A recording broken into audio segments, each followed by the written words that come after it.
Hallo Modelleisenbahnfreunde, ich möchte euch hier heute auf meinem Kanal Weppels Wunderwelt begrüßen.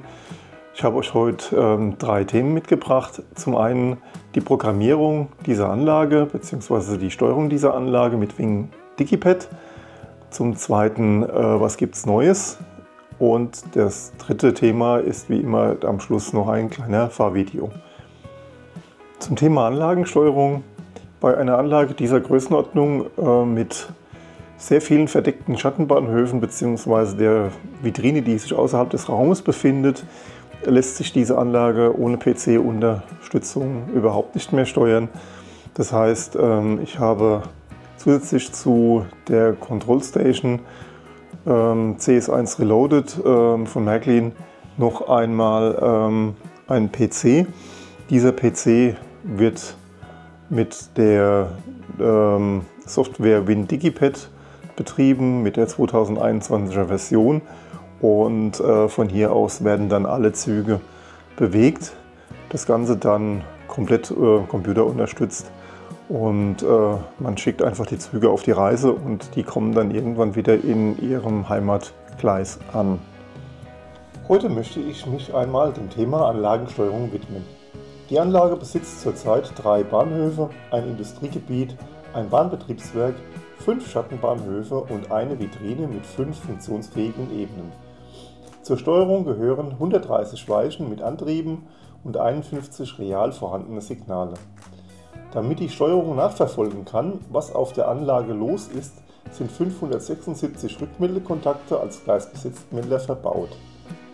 Diese teilen sich auf 29 S88 Module und 7 ECOS-Decoder A16 Eingänge auf. Die Rückmeldekontakte sind als Dauerkontakte ausgeführt. Um eine solche Anlage noch steuern zu können, ist ein PC mit Software als Unterstützung nötig. Ich habe mich vor sehr vielen Jahren nach gründlicher Recherche für WinDigipad entschieden und mit Version 8 gestartet. Nach Updates auf die Version Pro X 2009, 2012, 2015 und 2018 bin ich jetzt bei der aktuellen Version 2021 angelangt. Das Projekt ist seitdem mitgewachsen. In den ersten Jahren bin ich noch nach Fahrplan gefahren, habe dann aber auf Fahrtenautomatik umgestellt. Da das Projekt, bestehend aus Gleisplan, Fahrstraßen, Fahrstraßensequenzen, Profile und Fahrtenautomatik, stetig mit der Anlage gewachsen ist, sind auch noch einige, eigentlich zu viele falsche oder defekte Dinge im Projekt vorhanden. Ich habe das Projekt im letzten Jahr an einen Beta-Tester zur Überprüfung eingesendet und habe diesbezüglich eine Rüge erhalten. Ich bin im Moment dabei, alles zu bereinigen, um dann einen sauberen Fahrbetrieb gewährleisten zu können. Da der gesamte Gleisplan nicht auf einen Bildschirm passt, habe ich ihn in 6 Teilbereiche eingeteilt. Die ersten 3 zeigen die eigentliche Anlage inklusive der Schattenbahnhöfe 1 bis 5, während die Teilbereiche 4 bis 6 die Ebenen der Vitrine zeigen. Die Ebene 1, 3 und 5 sind zurzeit noch in Planung, der Rest ist betriebsfähig.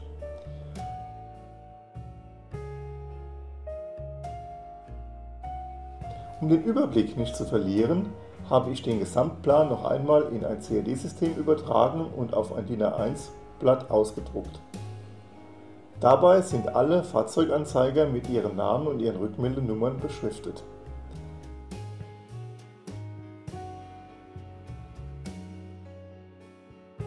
Fahrstraßen führen bei WinDigipad immer von einem Fahrzeuganzeiger zu einem anderen. Dabei können auch Fahrzeuganzeiger in der Mitte der Fahrstraße liegen. Außerdem kann die Fahrstraße in maximal 3 Teilbereiche unterteilt werden. Die ersten beiden können schon vor dem Erreichen des Zieles wieder freigegeben werden.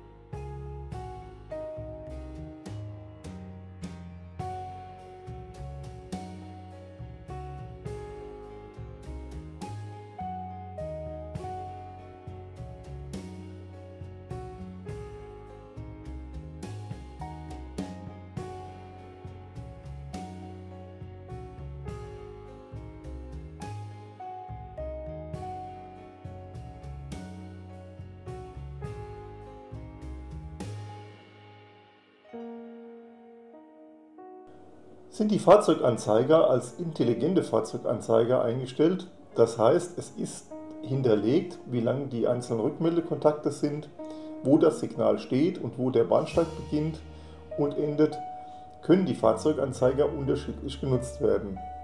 Das habe ich für alle 298 Fahrzeuganzeiger der Anlage eingestellt.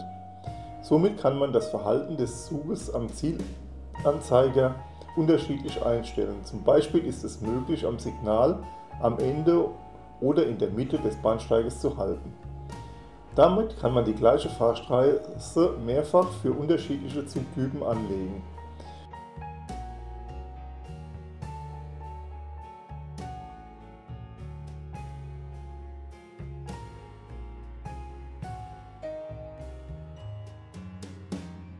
Zu jeder Fahrstraße gibt es bei mir ein Profil, in dem auch das Fahrverhalten der Lokomotive und die Sonderfunktionen festgelegt sind.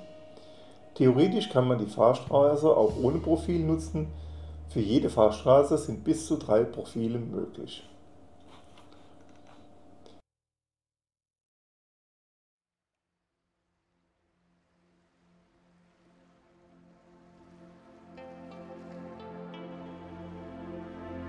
Fahrstraßen können dann zu Fahrstraßensequenzen zusammengefasst werden.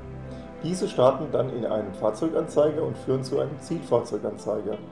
Dabei ist es möglich, unterschiedliche Wege zu nehmen, zum Beispiel die Durchfahrt durch einen Bahnhof über unterschiedliche Gleise.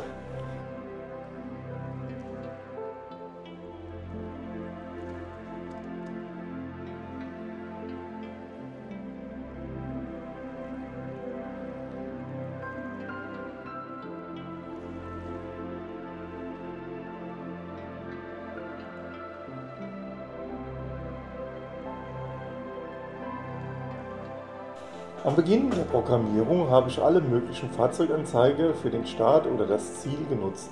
In den Bahnhöfen waren zum Beispiel 3 Fahrzeuganzeiger je Gleis für die unterschiedlichen Anzahl Situationen vorhanden.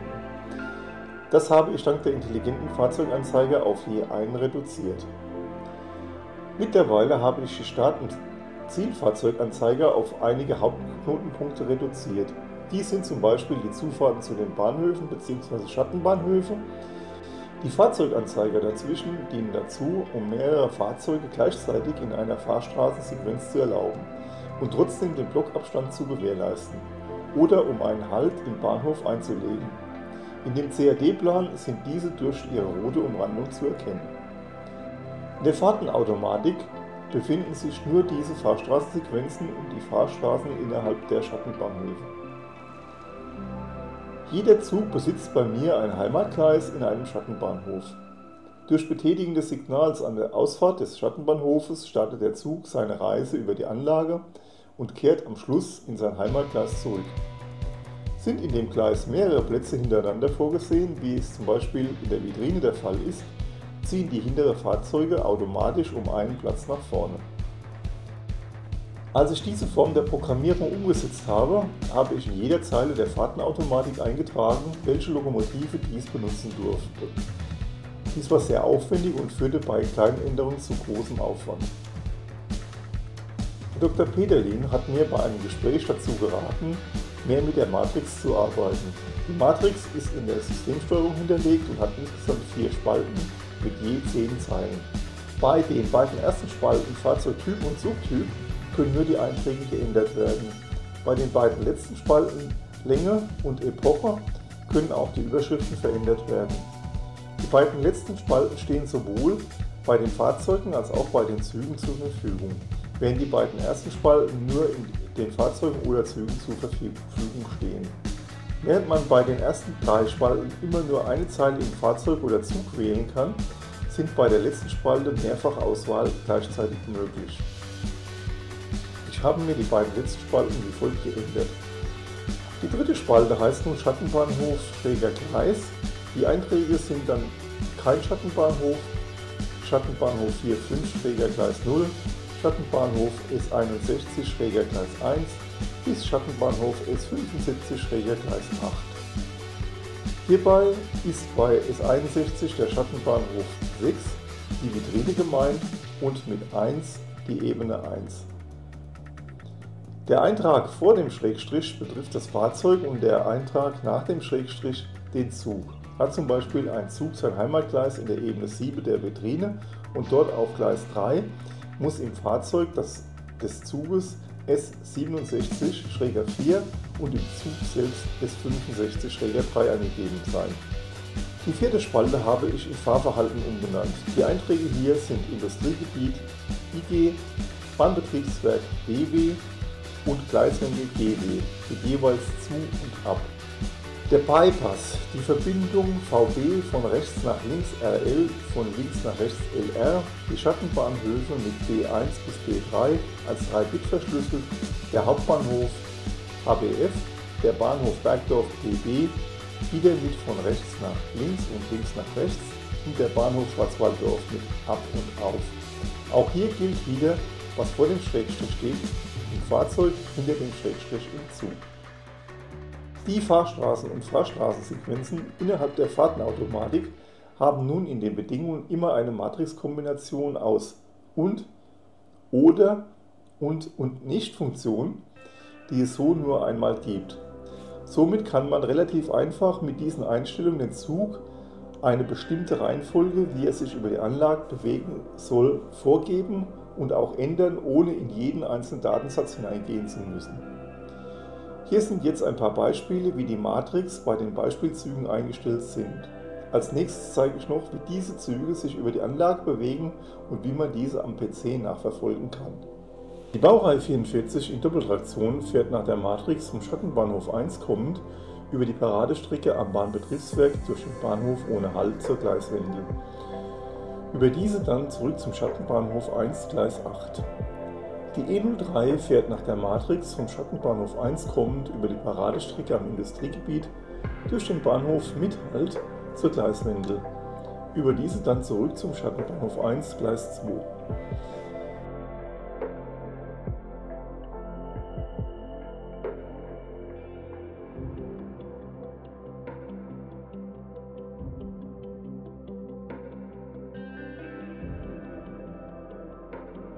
Hier nun noch ein kurzer Abschnitt aus dem Programm. Den Start habe ich vorhin schon gezeigt bei der Erklärung mit den Signalen. Hier der Ablauf mit der Überwachung und den Nachverfolgungen im Gleisplan. Das Ganze mit kurzen Einblendungen der real fahrenden Züge.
Zum Thema Neuheiten habe ich mir 3 Güterwagensets diesen Monat geleistet. Zum einen das Staubsilo-Wagenset Nummer 48264, bestehend aus 3 Staubsilo-Wagen von Märklin. Bei denen war auch noch einiges zu basteln, weil sehr viele Zubehörteile, die am dem Wagenset dran sind, noch nachgerüstet werden mussten. Das zweite Set, was ich heute zeigen will, ist das Milchwagen-Set mit der Nummer 48818. Das steht auch hier auf dieser Seite und ist nachher noch zu sehen. Und das dritte Wagenset mit Güterwagen ist das Wagenset 47301 mit Schiebewandwagen, 4 Stück an der Zahl drin, 2 etwas modernere, 2 etwas ältere, auch später noch zu sehen. Und das war's für die Neuheiten dieses Mal. Das Wagenset 48264 mit 3 zweiachsigen Staubsilowagen der Bauart KDS 67. Ausführung mit jeweils 3 dunkelgrauen Silobehältern, Deutsche Bundesbahn BB. Betriebszustand der Epoche 3. Es besticht durch seine sehr filigrane Ausführung, allerdings müssen auch einige Bauteile selbst eingebaut werden.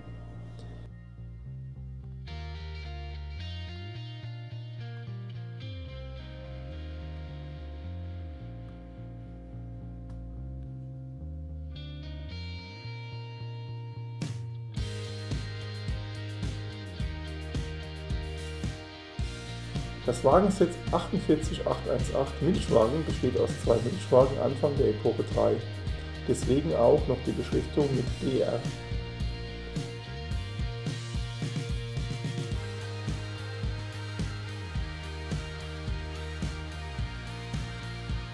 Das Wagenset 47301 Schiebedach-Schiebewandwagenset hat 4 Wagen der BB in Ausführung Epoche 3.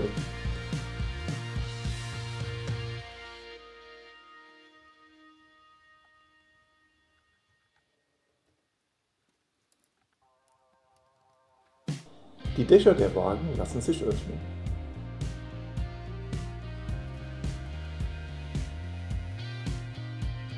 Das war's dann wieder für heute. Vielen Dank fürs Zusehen. Wenn es euch Spaß gemacht hat, würde ich mich über einen Daumen hoch, ein Abo und einen Kommentar freuen. Jetzt folgen noch einige Fahrszenen. Euer Weppel.